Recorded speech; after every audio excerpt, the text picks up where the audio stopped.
Good evening everyone, मैं doctor Swati Sharma English सूत्रा में आप सभी का स्वागत करती हूँ। कैसे हैं आप सभी?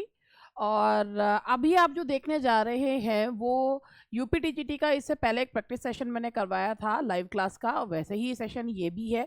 तो सेशन स्टार्ट करने से पहले मैं कुछ चीज़ें आप लोगों को बता दूँ। तो प्रैक्टिस सेशन है, अब बहुत टाइम हो गया पढ़ते हुए और आई होप कि 2-3 महीनों में पेपर हो जाना चाहिए।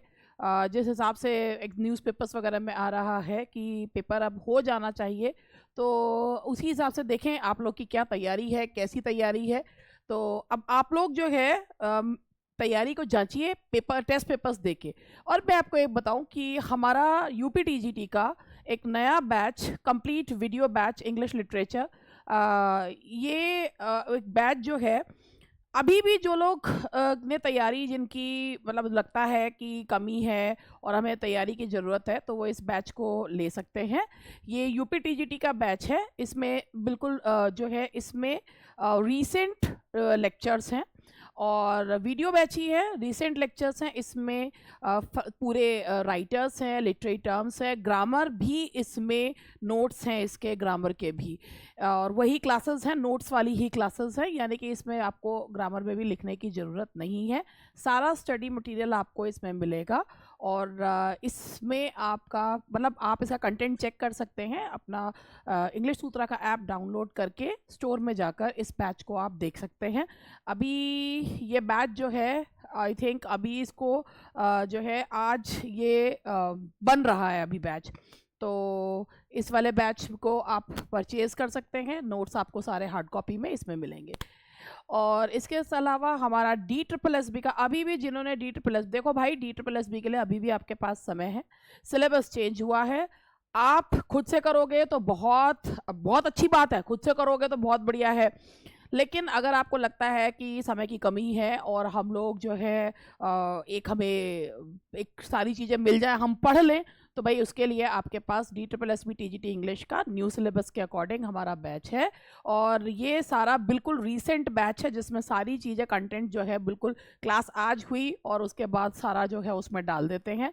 सारा मटेरियल इसमें आपको हार्ड कॉपी में मिलता है भैया, जो नया बना रही हूँ केवल वो PDF में है, बाकी सब आपको मिल जाता है। तो इसके लिए 7895937338 पर कॉल कर सकते हैं, दिख रहा होगा आपको नंबर। ऐप डाउनलोड करिए इंग्लिश सूत्रा का और वहाँ पर जाकर चेक करिए। और चलिए आप क्लास स्टार्ट करते हैं, तो 1 मिनट का समय दीजिएगा, क्लास स्टार्ट करते हैं। और ये हो गई हमारी क्लास स्टार्ट। तो भाई ऐसा है, इसको फील ऐसे ही लीजिएगा कि जैसे आपकी लाइव क्लास ही चल रही है और क्वेश्चन मैं पढ़ूंगी और आप लोग जो है जवाब दीजिएगा। This was the noblest Roman of them all to whom this line is referred. अरे भैया क्वेश्चन तो पढ़ लो, जवाब देने पहले शुरू कर दिए। This was the noblest Roman of them all to whom this line is referred. जी हाँ, ये लाइन जो है वो किसके लिए रेफर्ड है? ये लाइन जो है वो कही गई है, ये ब्रूटस के लिए लाइन कही गई है। और किसने कही थी? एंटनी ने। उन्होंने ये कहा था, जूलियस सीजर में ये लाइन ब्रूटस के लिए कही गई है कि वो उसको बाकी सब तो अपने अपने सेल्फिश मोटिव्स के लिए लड़ रहे थे, मगर Brutus was the only one जो रोम के लिए लड़ रहा था। तो he was the noblest Roman of them all. ठीक है जी, चलो क्वेश्चन का जवाब सही दिया। विच प्ले ऑफ गॉल्सवर्दी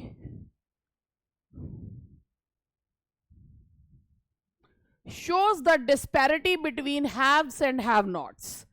तो हैव्स एंड हैव नॉट्स, इसमें एपोस्ट्रोफी नहीं लगना चाहिए था, हैव्स एंड हैव नॉट्स। तो देखो भैया ऑप्शन देखिए, the skin game, the silver box, justice, strife. हाँ जी, गॉल्सवर्दी का कौन सा प्ले जो है वो अमीरों गरीबों की खाई को बताता है, और वो कौन सा है? कौन सा है? चांदी की डिबिया, that is the silver box. Question number 2 का आंसर है silver box.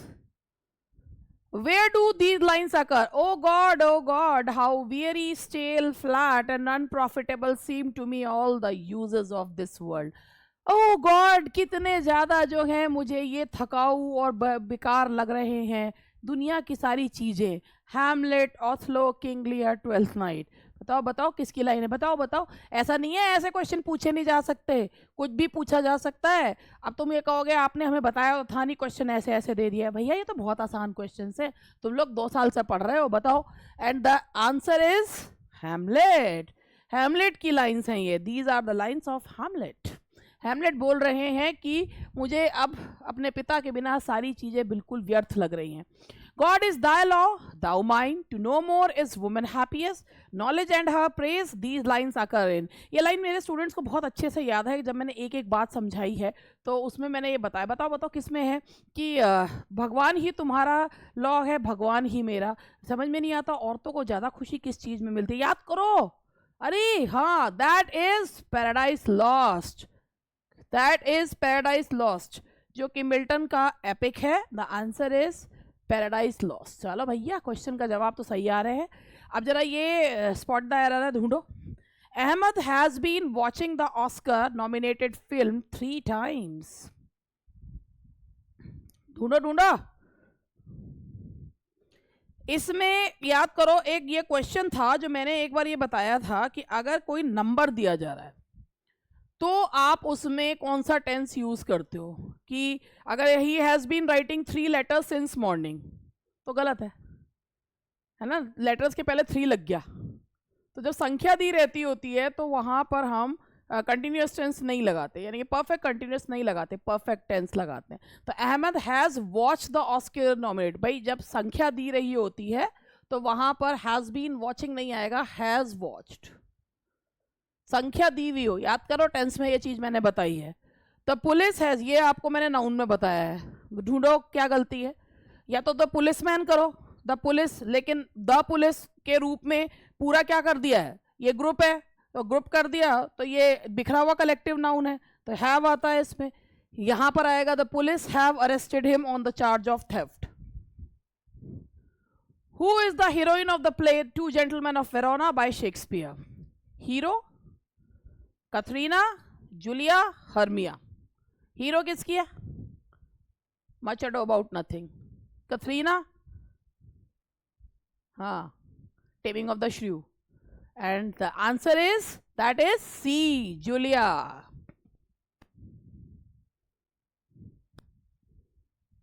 Shakespeare probably worked with someone in the last 2 parts of Henry IV and Richard III. Who is he?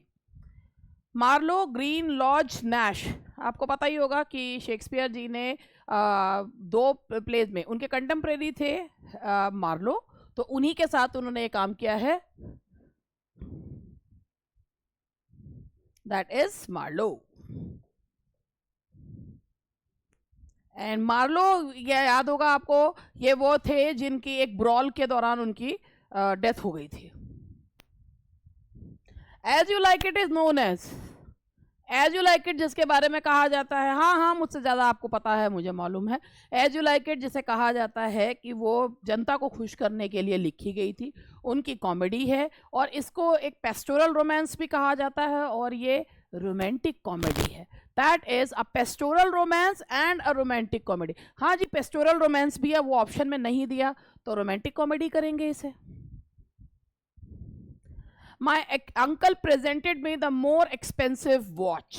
इसमें क्या आना चाहिए बताइए, what is the answer? My uncle presented me the more expensive watch and the answer is, तो देखो भैया the लग रहा है, ठीक है, और यहाँ पे है, कई बार जो होता है ना कि जो वहां पर कि एक इम्प्लाइड कंपैरिजन होता है कि सबसे महंगी घड़ी थी, तो मोस्ट आएगा, द मोस्ट एक्सपेंसिव वॉच। इधर अहमद और Daksha are going to be selected for the match. फटाफट देखो, बस क्वेश्चन देखते ही आंसर आ जाना चाहिए दिमाग में। हाँ, इधर और नीदर नॉर में किसके बाद अकॉर्डिंग लगता है, और के बाद वाले के, नॉर के बाद वाले के हिसाब से। तो और के बाद जो सब्जेक्ट आ रहा है वो कैसा है, सिंगुलर, तो क्या लगाओगे, वर्ब भी क्या आएगा, सिंगुलर, सिंपल। इधर अहमद और दक्षा इज, ठीक है जी। Kapil is more funnier than Shipra. वाह वाह वाह, क्या क्वेश्चन है, हाँ, इतना मुश्किल क्वेश्चन कैसे करोगे तुम। Kapil is more funnier than Shipra, तो भैया ऐसा है, कुछ ज्यादा ही हंसोड़ा है वो, मुझे लग रहा है। तो मोर फनियर कुछ नहीं होता, यहाँ पे आएगा, 2 कंपैरेटिव्स एक साथ यूज नहीं होते हैं, फनियर आएगा, ठीक है। Kapil is funnier than Shipra, than के पहले कंपैरेटिव डिग्री लग जाएगा। The office staff members wished each and other on New Year's Day. The office staff, भैया जब देखो दो की बात होती है तो ईच अदर लगाते हैं, ईच एंड अदर तो वैसे भी कुछ नहीं होता, और दो से ज़्यादा होते हैं तो ऑफिस स्टाफ में कोशिश ये कर लेते हैं, अगर ऑफिस स्टाफ हमारे जैसा हो, जैसे हम दो लोग हैं तो हम तो ईच अदर को ही कर लेंगे, लेकिन जब ढेर सारे होते हैं तो वो वन अनदर को करते हैं ना, मान के तो यही चलते हैं, ढेर सारे होते हैं तो यहाँ आएगा वन अनदर। अरे बी, वन अनदर, पागल, दिमाग चल गया मेरा भी। The two brothers shared the property beside themselves, भाई दो भाई हैं, है ना, तो two brothers shared the property between, भाई दो ही हैं तो इसमें अमंग नाथ लगाना, बिटवीन लगा देना, ठीक है, बिना पढ़े मत लगाने ना, देमसेल्व्स देखकर, ठीक है, कि ये गलती करो कहीं, दो व्यक्ति है ना तो बिटवीन आएगा, ठीक है।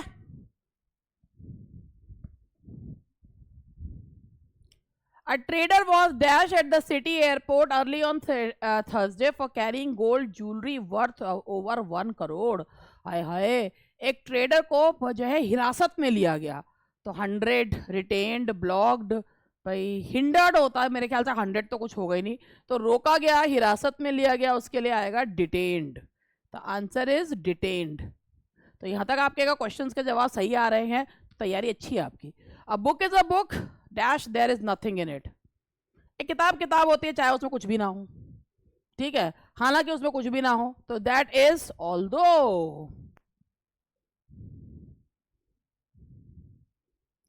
As soon as he got the telegram he dash in a taxi. As soon as एक कंजंक्शन है, तो जैसे ही उसे टेलीग्राम मिला वो भट्ट से टैक्सी में बैठ गया, तो नो सूनर देन का होता है, तो उसके बाद पास्ट इंडेफिनिट टेंस लगता है। मैं तो बोल गई, अब बताओ आंसर क्या होगा, तो ये होगा as soon as, no sooner than का है, दोनों में पास्ट इंडेफिनिट टेंस यूज होता है, तो यहां पर भी पास्ट होगा, तो यहां आएगा आंसर आपका B.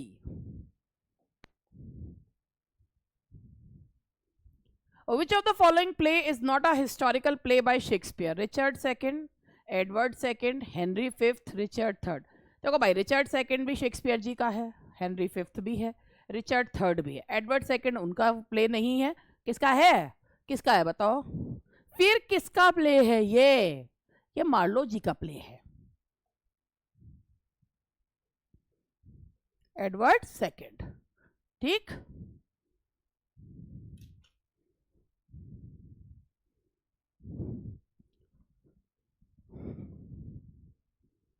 Where do these lines occur? Many a good hangings prevents a bad marriage. Many a good hangings. Many a good hangings prevents many a good hanging prevents a bad marriage। तो ये किसकी line है, ये line जो है midsummer nights dream की है, as you like it की है, ऑथलो की है। भाई देखो कोटेशंस भी आ जाती हैं, ऐसा नहीं सोच के चलना चाहिए कि कोटेशंस नहीं आती हैं। तो बताओ इसका आंसर क्या होगा, मैं बैठ जाती हूँ तुम बताओ दो। हाँ जी, सोच लिया तो लॉक कर दे, क्या जवाब आ रहा है, अच्छा answer is twelfth night. Twelfth night is the answer. जिसके अब पता कितने क्वेश्चन हो गए हैं, ये हो गए 19 क्वेश्चन, 19 में से लगाओ तुम्हारे कितने ठीक हुए, अगर 19 में से तुम्हारे 19 के 19 ठीक है तब तो तुम्हें टॉप करने से कोई नहीं रोक सकता। भाई देखो ऐसा मेरा कहना को अदरवाइज मत लेना, मगर भाई ठीक है तैयारी आपकी सही चल रही है, वैसे तो लेवल भी मैंने जो है ये सिंपल से मॉडरेट लेवल ही ले रखा है, कोई खास भारी, तो मेरा मानना भी यही है कि 20-30 क्वेश्चन ही आते हैं जो भारी भरकम आते हैं, बाकी तो क्वेश्चंस इजी ही रहते हैं। Roman mob had been depicted in one of the plays written by Shakespeare. Give the name of this play. As you like it. The Tempest, Julius Caesar, Coriolanus. Roman mob किस में दिखाई गई है, Roman mob देखो as you like it और Tempest में तो नहीं है, तो किस में दिखाई गई है, yes that is in Julius Caesar. वैसे तो कोरियोलिनस भी इनका रोमन प्ले ही माना जाता है, लेकिन जो मॉब दिखाई गई है वो मॉब जो दिखाई गई है वो दिखाई गई है इनकी जूलियस सीजर में, तो इसलिए इसका आंसर आएगा, the answer is Julius Caesar. कहाँ गया, अरे कहाँ जा रहे हो भैया,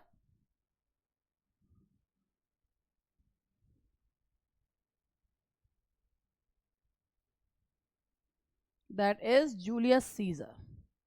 ठीक है जी, चलो आगे बढ़ते हैं।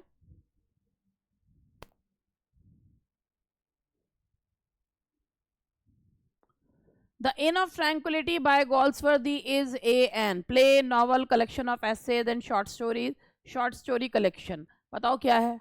The Inn of Tranquility by Goldsworthy is, ये क्या है?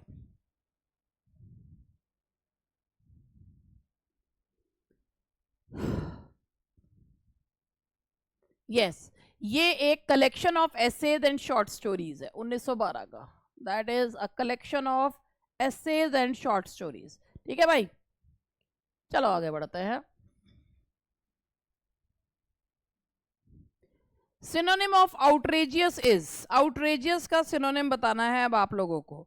तो भाई आउटरेजियस का मतलब पहले क्या होता है? आउटरेजियस का मतलब होता है जैसे हिज स्पीच वाज आउटरेजियस, यानी कि चौंका देने वाली, बहुत ही अपमानजनक और बहुत ही शॉकिंग, अनएक्सेप्टेबल जो स्पीच वाज आउटरेजियस। चीख चीख के जो खुद ही शब्द बोल रहा है कि आउटरेजियस है, तो वो क्या होगा? दैट इज बहुत ही चौंका देने वाला जो होगा, दैट इज आउटरेजियस। अब मेरा पेन भी गिर गया, उसकी जो पेन की डंडी थी वो भी निकल गई। अब ढूंढते फिरो कहाँ गिर गई मैडम। अरे भैया, ऐसी हो जाता है हमारे साथ, तो उनकी डंडी गिर गई कहीं को, ढूंढते रहो। तो इसका आंसर होगा that is shocking. The answer is shocking.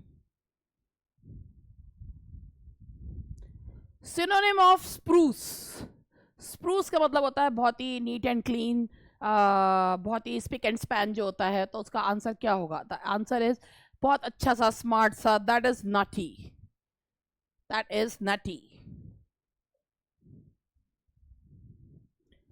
Synonym of precarious, perilous, salubrious, innocuous, inoffensive. देखो प्रिकेरियस का मतलब ही क्या होता है? प्रिकेरियस का मतलब होता है जो कि जोखिम से भरा हुआ हो, खतरनाक जो, तो उसे प्रिकेरियस कहा जाता है ना। असुरक्षित है, खतरनाक है, तो उसे कहेंगे। तो सेलुब्रियस हेल्दी होता है, इनॉक्वस होता है हानि रहित, तो उल्टा क्या होगा उसका? पेरिलस। ओ सॉरी, सिनोनिम क्या होगा उसका? That is perilous.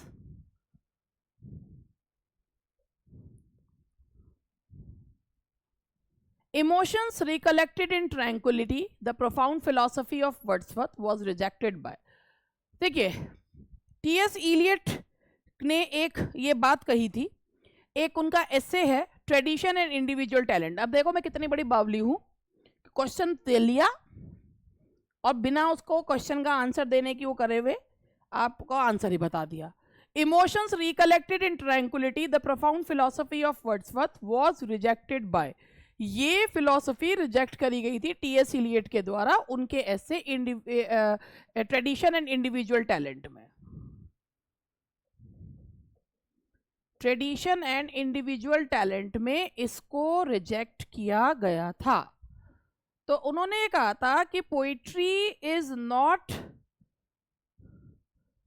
जो है उनका ये कह रहा था कि poetry is not emotions recollected in tranquillity. Poetry is not, poetry का ये मतलब, poetry is not the turning loose of emotion but it is an escape from emotion. उन्होंने कहा that is not turning loose of emotion, it is an escape from emotion. हम अपनी personality जो है वो नहीं दिखाते हैं उसमें। तो ट्रेडिशन एंड इंडिविजुअल टैलेंट में टी.एस. इलियट के द्वारा इस फिलॉसफी को रिजेक्ट कर दिया गया था। How many times did Wordsworth visit Europe? जवाब दीजिए।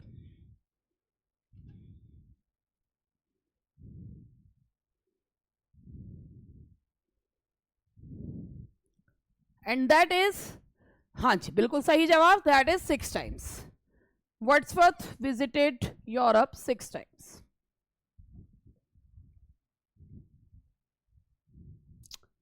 Now the next question is,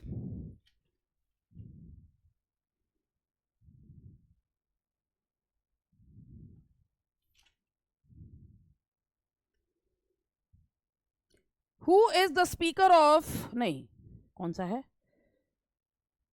हाँ, I do not remember that any book or person or event in my life ever made so great an impression upon me as the plays of Shakespeare. Who said? Goethe, Dowden, Coleridge, Ben Jonson। I do not remember that, ये बहुत सुना सुना सा coat है, बहुत ही सुनी हुई सी coat होगी, आप लोगों ने भी कई बार इसको सुन रखा होगा, बस इसको एक बार आपको ये सोचना है कि ये कही किसने है।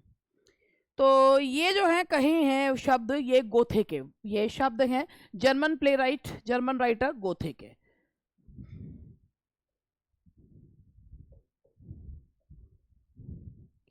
Lycidas, a pastoral elegy by Milton written on the death of his friend Edward King, appeared in the year. Lycidas, जिसे उन्होंने एक मोनोडी कहा है, और एलिजी है, कब आई थी बताओ, बताओ बताओ कब आई थी? यस, दैट केम इन 1637। ऐसा नहीं है मिल्टन की अकेली ये पोएम पब्लिश हुई थी, जस्टा एडवार्डो करके एक कलेक्शन जो है वो प्रिंट हुआ था, उसमें ये एलिजी भी थी। तो ये आई थी 1637 में, दैट केम इन 1637। चलो भाई आगे बढ़ते हैं।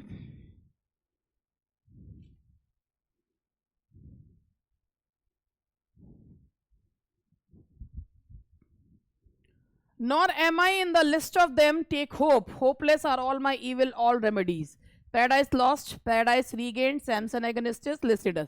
किसकी लाइन्स हैं ये देखिए, तो ये है आपका दैट इज जो क्वेश्चन है, पहले क्वेश्चन को पढ़ लीजिए। Nor am I in the list of them, take hope, hopeless are all my evil, all remedies। ये लाइन जो है वो किसकी है? ये लाइन है आपकी सैमसन की। सैमसन जो कोरस से कह रहा है, सैमसन एगनिस्टिस में सैमसन की लाइन्स है, और सैमसन किससे कह रहा है? कोरस से। सैमसन जो कि क्लोजेट प्ले है, किसका? मिल्टन का ये क्लोजेट प्ले है। Who said these lines? Oh, swear not by the moon, the inconstant moon that monthly changes in her circled orb। अब आप इस क्वेश्चन को पढ़िए, रोमियो, जूलियट, ओलिविया, वायला। तो ये लाइंस किसने की है? कही है। Who, oh, swear not by the moon, कि मून की कसम मत खाओ, वो तो खुद ही घटता बढ़ता रहता है। तो ये लाइंस किसकी हैं? किसकी हैं? किसकी हैं? तो अंदाजा लगाओ किसकी हैं ये लाइंस हैं? जूलियट की।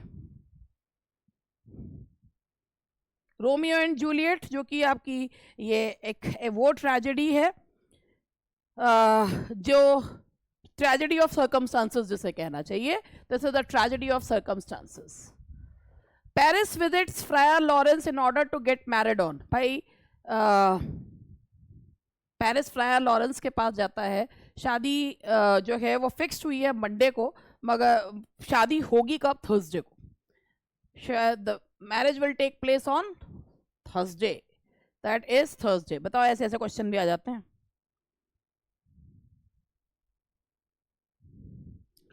फिक्स्ड हुई थी मंडे को, to be solemnised on Thursday. Which among the following plays by Galsworthy doesn't deal with the problem of class? Strife, loyalties, the skin game, justice। देखो भाई, स्ट्राइफ है जो उसमें क्लास वो कॉन्शियस पीपल दिखाए हैं, लॉयल्टीज पूरा है ही, loyalties criss cross each other, और स्किन गेम तो है ही पूरा जो नोव्यू रिच और ओल्ड एरिस्टोक्रेटिक फैमिलीज के बीच में जो क्लास कॉन्शियसनेस नहीं दिखाई गई है वो जस्टिस में नहीं है। तो answer is justice. Shakespeare dedicated his poems Venus and Adonis and The Rape of Lucrece along with 126 sonnets to Dark Lady, his publisher, Earl of Southampton, Ben Jonson। तो ये तो सभी को पता है कि ये उन्होंने अपने मेंटोर को जो है वो दिए थे, that is earl of Southampton. Oh, never was their queen so mightily betrayed, yet at first I saw the treasons planted। This is spoken by Cleopatra, Charmian, Iris, Alexas। ये लाइंस किसके द्वारा बोली गई हैं? और ये लाइंस बोली गई हैं, बताओ बताओ, इंतजार कर रही हूं मैं आपका, आप ही को बताना है।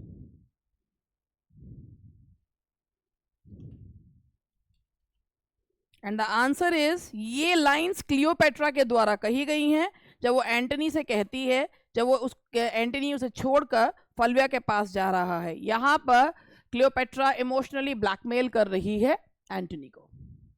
These lines are by Cleopatra, Antony and Cleopatra की लाइंस हैं ये, और क्लियोपेट्रा बोल रही है। She sat like a patient on a monument, smiling at grief. Who is she?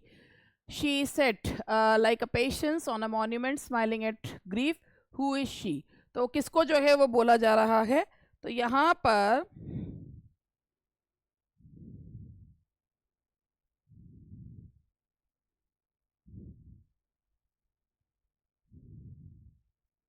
इसमें होना ये चाहिए कि she said like a patience. तो भाई ये बोली किसके द्वारा जा रही है? तो ये वायला के द्वारा है, और these are lines are by वायला।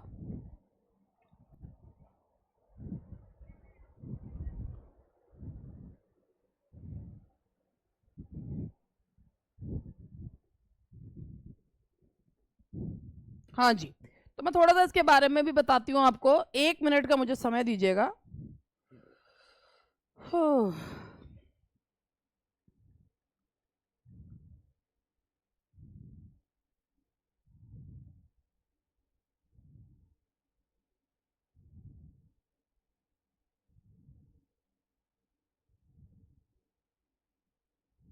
देखिए इसमें ये एक्ट सेकंड की लाइन है।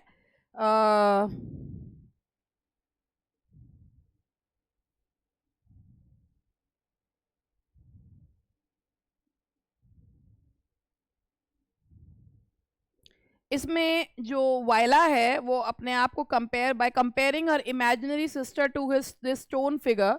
वायला जो है इसमें कंट्रास्ट कर रही है अपने ओन पैशंस के बारे में। तो इसमें जो ये लाइन है वो वायला के लिए है, तो ये दैट इज, और बोली भी उन्हीं उसी के द्वारा जा रही है, तो वायला। द आंसर इज वायला। अब इसके साथ ही हम लोग जो है बस, अब कितने क्वेश्चंस हो गए हैं, लेट मी चेक। तो ये हो गए हैं, आई होप कि आप बोर ना हुए हो। तो चलिए बस थोड़े से और रह गए, 4 क्वेश्चन और रह गए, वो भी करवाई दूँ। उन्हें छोड़ के क्या करूँगी मैं, कहाँ ले जाऊँगी इतना सामान उठाकर। Which play of Shakespeare is the most musical? Twelfth Night, Love Labour Lost, or Midsummer Night Dreams, Macbeth? कौन सा प्ले शेक्सपियर का मोस्ट म्यूजिकल प्ले माना जाता है? And the answer is that is a love labour lost. Love labour lost को माना जाता है, तो सबसे ज्यादा म्यूजिकल प्ले उनका जो माना जाता है that is love labour lost. I hope कि ये क्वेश्चन एक अच्छा क्वेश्चन है, और इस शायद इस तरीके के क्वेश्चन आ भी जाते हैं। तो ये है मोस्ट म्यूजिकल प्ले है उनका love labour lost, that is love labour lost. Which age is called the period of political unrest and instability? Elizabethan, Victorian, Caroline, modern? भाई देखो एलिजाबेथन एज का जो लास्ट का सब साल है, यानी कि डिफीट ऑफ स्पेनिश आर्मडा के बाद क्वीन एलिजाबेथ की डेथ तक, वो golden age of English literature कहलाता है। विक्टोरियन एज भी क्वीन विक्टोरिया का समय एक शांतिपूर्ण समय था, मॉडर्न एज में भी ऐसा कुछ नहीं था। जो टर्बुलेंट पीरियड माना जाता है वो है कैरलीन एज, मिल्टन का जो समय था, दैट इज कैरलीन एज, क्योंकि उसमें सिविल वॉर हुए, राजा को जो है वो मार दिया गया, उसके बाद कॉमनवेल्थ का शासन हुआ, 1660 में मोनार्की रीएस्टैब्लिश हुई। तो कैरलीन एज सबसे ज़्यादा जो है वो माना जाता है पॉलिटिकल अनरेस्ट का। The figure of speech in which we ascribe intelligence and personality to inanimate thing is known as, यानी कि जिसमें हम नॉन लिविंग थिंग्स को ह्यूमन बींग्स के तौर पे देखते हैं, एंड दैट इज पर्सोनिफिकेशन।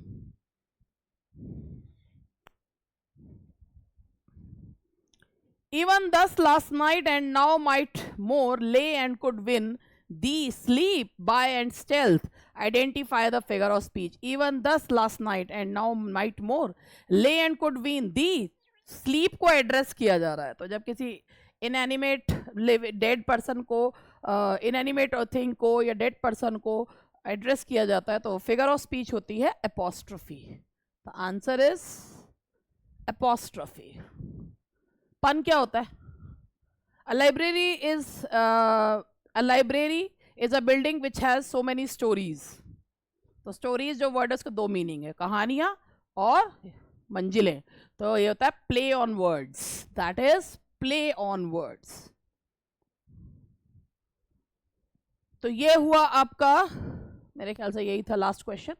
तो ये हुए, अब आप ये देखिए, ये लगभग 40 क्वेश्चंस मैंने करवाए हैं। इसमें कितने क्वेश्चंस आपके ठीक हुए? इस एक पूरे पेपर को करवाऊंगी 125 क्वेश्चन, उतना ही ले थाली में जितना ना बेकार जाए नाली में। कहने का मतलब मेरा ये है, जबरदस्ती मैंने चिपका दिया ये लाइन, कहने का मतलब ये है उतना ही पढ़ाना चाहिए जितना दिमाग में जाए। ज़्यादा हो जाता है तो फिर सुनना बंद, इसलिए छोटा सा सेशन। ठीक है जी, बाय बाय।